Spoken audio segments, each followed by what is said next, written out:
जी अज़ीज़ मसीह में आपकी सलामती हो। मैं आपका ख़ादम पास्टर दिलशाद मसीह अख्तर आपके दरमियान में एक दफ़ा फिर मौजूद हूँ।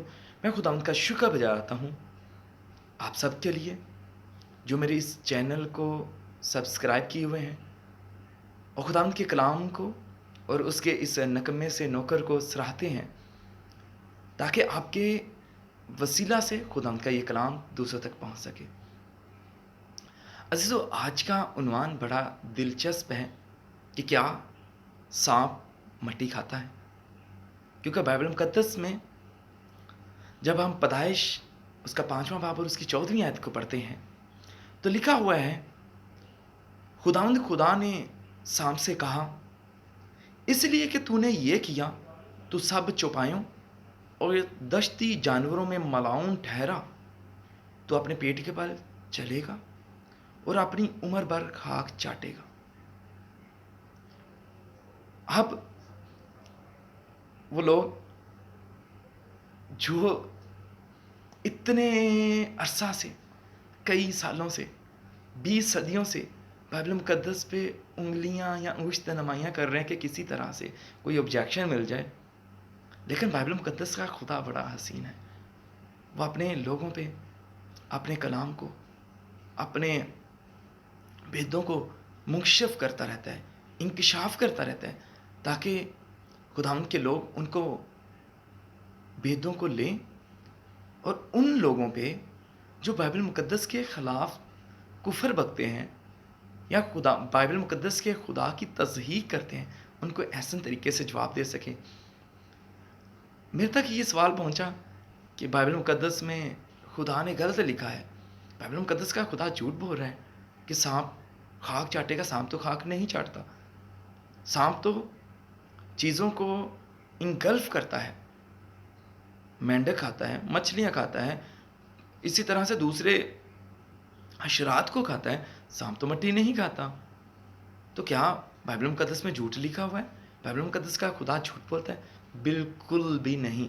बाइबल मुकद्दस का खुदा झूठ नहीं बोलता, लेकिन बाइबल मुकद्दस का खुदा भेदों में ज़रूर बात करता है और उसने भेद उनके लिए रख छोड़े हैं जिनसे वो मोहब्बत करता है, ताकि खुदावंद के लोग उन भेदों को जानें और खुदावंद की कुदरत को, उसके बड़े जलाल को और उसकी हिकमत को जानें, जिसकी रसाई सभी के लिए नहीं है, सिर्फ उन्हीं के लिए है जिनसे खुदा मोहब्बत करता है।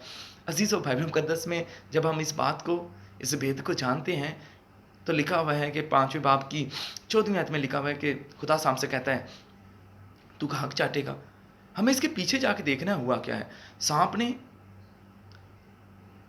या यूं कहा जाए कि शैतान ने सांप की शक्ल धारी, सांप पे समाया और वो हवा के पास गया ताकि उसको वर्गलाए। वो इसमें कामयाब हुआ और वो फल, वो दरख्त जिसके फल के लिए खुदा ने मुकद्दस आदम से और मुकद्दसा हवा से ये बात कही थी, इसका फल नहीं खाना, उन्होंने उन्होंने ये वो फल खाया। और जब उन्होंने खाया तो वो खुदा से छुपे, और जब खुदा ज़ाहिर हुआ, खुदा को पता चला, तो खुदा ने सांप पे लानत ठहरी। खुदा ने कहा कि तू सब चौपायों और दश्ती जानवरों में मलाउन ठहरा। खुदा ने उन पे, उस सांप पे लानत की। खुदा ने कहा कि तू पेट के फल जो है वो चलेगा और तू उम्र भर खाक चाटेगा। अजीज़ों, पहले नंबर पे ये बात इस्तारी तौर पे इस्तेमाल की गई है, ये मुहावरन ये बात कही गई है। और क्या बाइबल मुकद्दस इस हवाला की सपोर्ट करती है? बाइबल मुकद्दस में किसी और जगह पे यही हवाला रकम है या ऐसा ही कोई हवाला हमें मिलता है, ऐसी ही कोई शहादत हमें मिलती है? क्योंकि मैं कहता हूँ हवाले दो तरह के होते हैं, या तो आप उनको नकली जवाब दें जो लिखा हुआ हो, या आप उनको जो है वो असली जवाब दें, वर्बलाइज करके, हिस्टोरिकल तौर पे। लेकिन हमें इधर नकली तौर पे बाइबल मुकद्दस में ही से ही दो शहादतें मिलती हैं। आप ज़बूर 72 72 उसकी 9वीं आयत को पढ़ेंगे तो लिखा हुआ है, खुदावंद फरमाता है, बियाबान के रहने वाले उसके आगे झुकेंगे और उसके दुश्मन खाक चाटेंगे। तो क्या इंसान खाक चाटता है? क्या दुश्मन खाक चाटते हैं? अजीज़ों, ये इस्तारी मानी है। इसका मतलब यह है कि शर्मिंदा होंगे। खाक चाटने का मतलब है कि वो उसके आगे, खुदा कहता है झुकेंगे, वो आगे उसके शर्मिंदा हो जाएंगे, पशेमान हो जाएंगे। وہ اس کے تئیں اپنے آپ کو کر دیں گے، وہ اس کے تابع اپنے آپ کو کر دیں گے، وہ شرمندہ ہوں گے۔ اور اسی طرح جب آپ میکا نبی کا صحیفہ اس کا 7واں باب اور 17ویں آیت کو پڑھیں گے تو ادھر بھی لکھا ہوا ہے کہ سانپ کی مانند خاک چاٹے گی۔ خدا کہتا ہے سانپ کی مانند خاک چاٹے گی، میکا نبی کا صحیفہ 7واں باب 17ویں آیت۔ بائبل کا خدا تیسری جگہ پہ یہ فرما رہا ہے کہ خاک چاٹے گی۔ عزیزو، یہ استعاری معنی ہے اور اس کا مطلب ہوتا ہے شرمندگی محسوس کرنا، شرمندہ ہونا، پشیمان ہونا، اپنے جو کام ہے یا جو آپ کا آپ نے کوئی پلان بنایا ہے آپ اس میں فیل ہو جائیں۔ اور خدا نے ابلیس سے یہی کہا کہ تو عمر بھر خاک چاٹے گا، میں تیری نسل اور عورت کی نسل میں عداوت ڈالوں گا، تو اس کی ایڑی پہ کاٹے گا اور تیرے سر کو کچلے گا۔ سر کو کچلنے کا مطلب بھی اسے شرمندہ کرنا ہے، اور آج آپ مقدسین کے وسیلہ سے خدا یہ سب کچھ کروا رہا ہے۔ اور آج ایسا ہی ہے کہ سانپ شرمندہ ہے، ابلیس آپ کے ایمانداروں کے وسیلہ سے شرمندہ ہے، خاک چاٹ رہا ہے۔ وہ نورانی مخلوق جس کے لیے خدا کہتا ہے کہ تو حسن میں کمال ہے، آج وہ آپ ایمانداروں کے وسیلہ سے، آپ کی روحانیت کے وسیلہ سے شرمندہ و پشیمان ہے۔ لیکن عزیزو، اس کے ساتھ ساتھ اصلی معنی میں ضرور آپ تک پہنچاؤں گا۔